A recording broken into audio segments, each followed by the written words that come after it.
Ano ang first miracle na ginawa ni Jesus? T-shirts. Ano pong name nyo?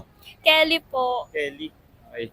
So, mag-asa ko ng 3 questions. Kapag sinagot mo, meron kang Bible at meron kang t-shirt. First question. Ano ang first miracle na ginawa ni Jesus? Sige. Walang time. No pressure. Hindi ko po alam. First miracle na ginawa ni Jesus. Sa kasal.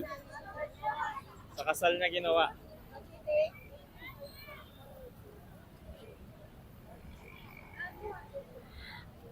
Hindi ko. Okay lang, okay lang. So, ang sagot ay, narinig ko na yung tamang sagot, turn water into wine. That's the first miracle. Okay lang. Second question natin. Saan pinanganak si Jesus Christ? Sa Jerusalem. Jerusalem. Bethlehem. Bethlehem. Ito. Connected doon. Saan siya lumaki?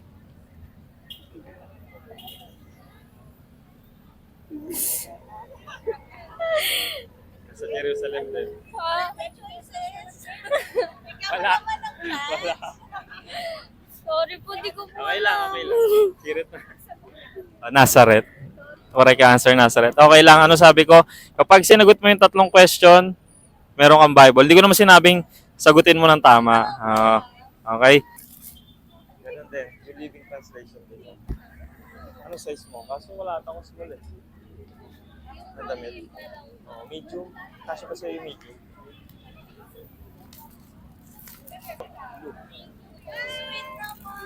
Ano pong name, ate? Emily. Ems.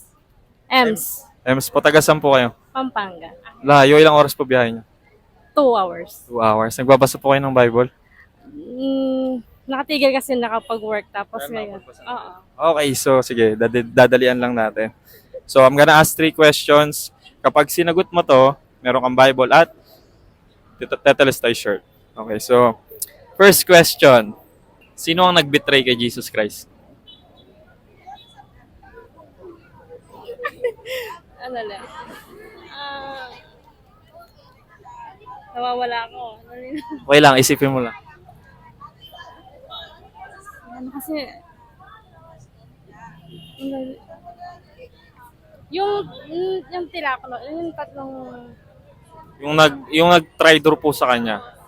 Ano pong pangalan? Judas? Judas is correct. Tama. Okay, second question. What is the first and greatest commandment?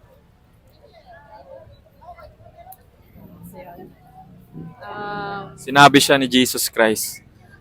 What is the first and greatest commandment?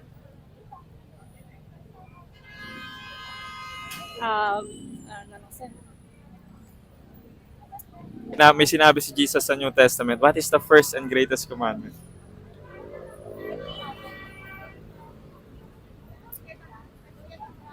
Siret? Okay. Ang sagot sa first and greatest commandment is love the Lord with all your heart, soul, mind, and strength.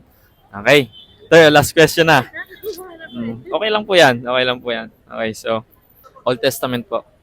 Sino ang anak ni David na naging hari? Haryo. Sa Old Testament. Sino ang anak ni David na naging hari? Naging king? Meron siyang 1,000 babae. 700 wives, 300 concubines. Ano kasing pangalan nun? Si Haring Solomon. Ay, Tama. Solomon? Solomon. Okay, good job. Alright, so you got yung Bible, ate? Hello po. Hello, doon na lang.